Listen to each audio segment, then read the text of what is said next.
अस्सलाम वालेकुम। कैसे हैं सब दोस्त? मेरे खैर से होंगे। आज का जो मैं वीडियो का टॉपिक है वो उसमें मैं आपको बताऊंगा कि वर्क परमिट क्या है। क्योंकि बहुत सारे लोग ऐसे हैं जिनको वर्क परमिट का पता ही नहीं है कि वर्क परमिट क्या है। कुछ लोग हैं जो वर्क परमिट को यूरोप का वीज़ा समझते हैं। तो आज मैं आपको ये बताऊंगा कि जो वर्क परमिट है वो क्या है और जो यूरोप का वीज़ा होता है वो क्या है। इन दोनों में डिफरेंस है। जो वर्क परमिट होता है ये एक सपोर्टिव डॉक्यूमेंट होता है वीज़े के लिए। यूरोप का वीज़ा लगाने के लिए ये एक डॉक्यूमेंट होता है।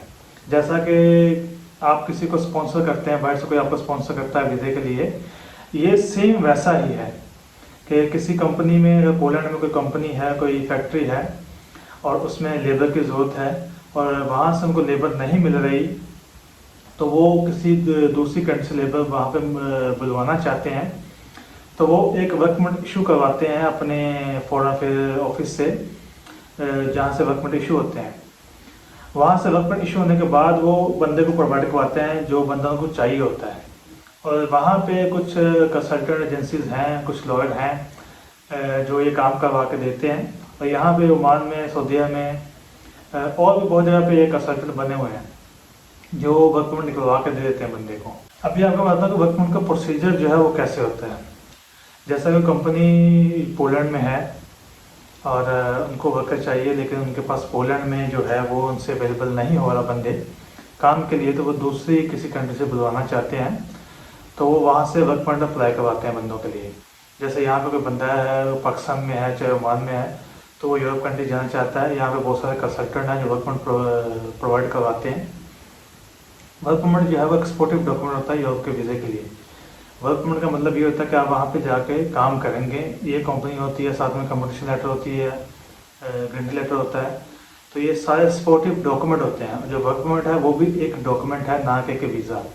लेकिन बहुत सारे कंसल्टेंट जो हैं वो वर्क परमिट जो बेचते हैं, वो बंदे को जो वर्क परमिट है वो एज अ वीज़ा पेश करते हैं कि जी आपके पास अगर वर्क परमिट आ गया तो आपका समझो वीज़ा लग गया, और बंदों से ज़्यादा चार्जेस लेते हैं इसी के लिए। और जो दूसरे बंदे उनको पता होता नहीं है कि वर्क परमिट क्या है या ये वीज़ा है या क्या है, तो वो उसके ज़्यादा चार्जेस पे करता है। उसको ये लगता है कि अगर आपको वर्क परमिट मिल गया तो समझो आपको वीज़ा मिल गया। ऐसा नहीं है। वर्क परमिट जो होता है एक सपोर्टिव डॉक्यूमेंट होता है। और जब आप वर्क परमिट के लिए अप्लाई करते हैं किसी भी कंसल्टेंट से, तो जब वो कंसल्टेंट आपके से पैसे लेता है तो आपको 1 महीने के अंदर आपको सबमिशन स्लिप देनी चाहिए उसको। लेकिन बंदों को पता नहीं होता कि ये कहाँ प्रोसेस कैसे होता है। जब भी वर्क परमिट आपका पोलैंड में अप्लाई होता है तो वहाँ से एक सबमिशन स्लिप मिलती है जो 7-8 पेज की होती है। तो उससे ये साबित होता है कि आपका वर्क परमिट ऑलरेडी पोलैंड में अप्लाई हो चुका है। कुछ बंदे यहाँ पे ऐसे भी हैं जिनको वर्क परमिट नहीं मिला। मैंने ऐसे केस भी देखे हैं, क्योंकि वो कुछ कंसल्टेंट से अप्लाई किया होता है, उनके पास वैकेंसीज होती नहीं। कंसल्टेंट के पास 100 बंदों ने अप्लाई किया, वैकेंसीज 10 होती हैं, तो वो 100 बंदों को डॉक्यूमेंट ले लेते हैं, लेकिन उनको वर्क परमिट प्रोवाइड नहीं करवाते क्योंकि 10 वैकेंसी होती है उनके पास। उनको फिर डिले करते रहते हैं। कहीं कुछ बंदों को 2 साल तक वर्क परमिट नहीं मिलता। उसकी वजह ये होती है कि उन्होंने अप्लाई नहीं किया होता। तो अगर आप किसी भी कंसल्टेंट से अप्लाई करते हैं तो उनसे सबमिशन स्लिप लिया करें विद इन 1 मंथ। ये मैक्सिमम टाइम आपको बता रहा हूँ, वैसे तो 2 हफ्ते में भी आ जाती है, लेकिन मैक्सिमम बता रहा हूँ आपको मैं। जब आप वर्क परमिट अप्लाई कर लिया, आपने सबमिशन स्लिप मिल गया आपको, उसके 3 से 4 माह बाद आपको वर्क परमिट मिल जाता है ओरिजिनल डॉक्यूमेंट के साथ। वर्क में जो टाइम लगता है वही आपको मैं बता देता हूँ कि अगर आप वर्क परमिट अप्लाई करते हैं तो विद इन 1 मंथ अगर आपको सबमिशन स्लिप मिल जाती है। ऑफर लेटर नहीं। ऑफर लेटर जो कंसल्टेंट देते हैं आपको, जी आपका पोलैंड से ऑफर लेटर आ गया है तो वो साइन करें, कुछ पैसे और भी दे दें। ऑफर लेटर नहीं आता, सबमिशन स्लिप आती है पोलैंड से, जब आपका वर्क परमिट वहाँ पे ऑलरेडी अप्लाई हो चुका होता है। तो इस प्रोसेस में तकरीबन मैक्सिमम 4 से 5 माह लग जाते हैं। आपका अप्लाई करते हैं, आपके सबमिशन स्लिप में 1 माह लग गया। सबमिशन स्लिप के बाद 3 माह तक वर्क परमिट आ जाता है, लेकिन रिसेंटली थोड़े वर्क परमिट लेट भी हुए हैं, तकरीबन 4 माह बाद वर्क परमिट आए हैं। तो इसीलिए मैं आपको बता दूँ कि मैक्सिमम 5 माह तक वर्क परमिट आ जाता है। लेकिन जो इससे आगे का टाइम है वो कंफर्म नहीं होता। जैसे कि आपकी अपॉइंटमेंट होगी, उसमें कितना टाइम लगता है, वो भी अपॉइंटमेंट जो है वो एम्बेसी पे डिपेंड करती है। उसके बाद जब आप फाइल अपने जमा करवाते हैं एम्बेसी में, तो उसके बाद वीज़ा भी डिपेंड होता है कि वो लगेगा या नहीं लगेगा। उसमें भी रिस्क होता है, वो भी 100% श्योर नहीं होता कि वीज़ा आपका लग जाएगा। तो इसमें थोड़ा रिस्की काम होता है।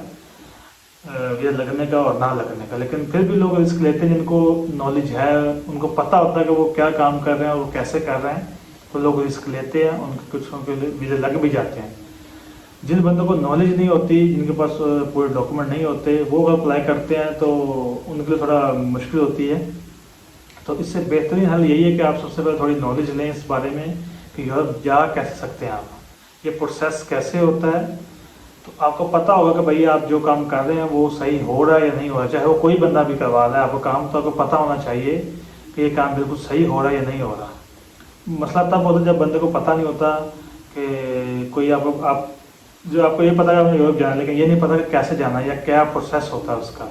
और जिस बंदे को प्रोसेस का पता है वो इन चीज़ों को समझता है कि जब भी आप यूरोप का वीज़ा अप्लाई करते हैं तो उसमें रिस्क होता है। जैसे कि आपको स्पॉन्सर बाहर से बंदा करता है तो उसकी गारंटी नहीं होती कि आपको किसी बंदे ने स्पॉन्सर कर दिया तो आपका वीज़ा लग ही जाएगा, बहुत बार रिजेक्शन आ जाती है। तो वर्क परमिट भी ऐसा ही है कि वर्क परमिट वहाँ से गारंटी लेटर आता है, कम्युनिकेशन लेटर आता है, वो कंपनी कहती है कि बंदा हमको चाहिए, हम इसको इतनी सैलरी देंगे, इनको रहने की जगह भी देंगे, वो आपकी गारंटी देती है बंदे एम्बेसी में।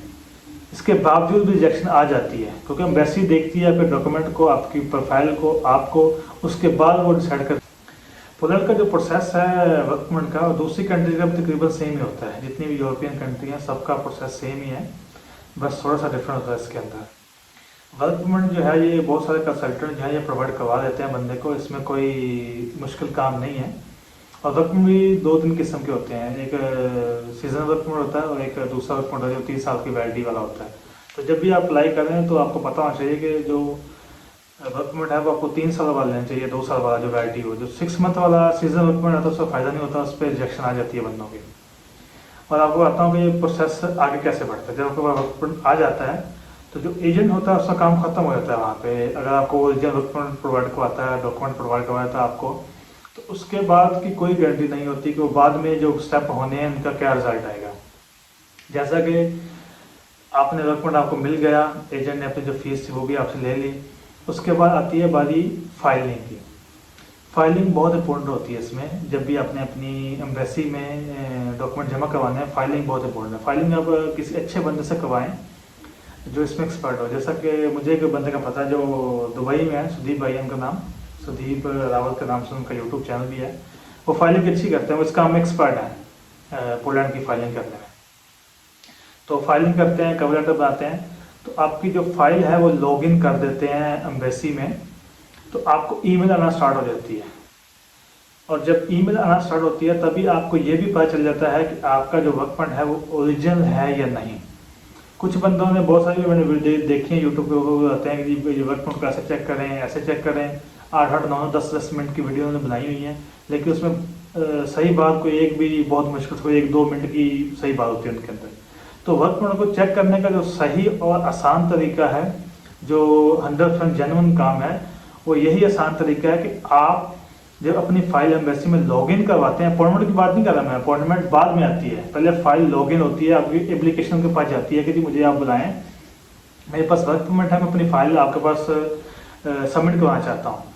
तो जब आपकी फाइल लॉगिन होती है तो तभी पता चल जाता है कि आपका जो वर्क परमिट है वो ओरिजिनल है या नहीं है। क्योंकि अगर आपका फाइल लॉगिन हो गई है तो मतलब आपका वर्क परमिट ओरिजिनल है, और अगर आपकी फाइल जो है वो लॉगिन नहीं हो रही, आपको ईमेल के थ्रू पता चल जाएगा आपका वर्क परमिट जो है वो फेक है।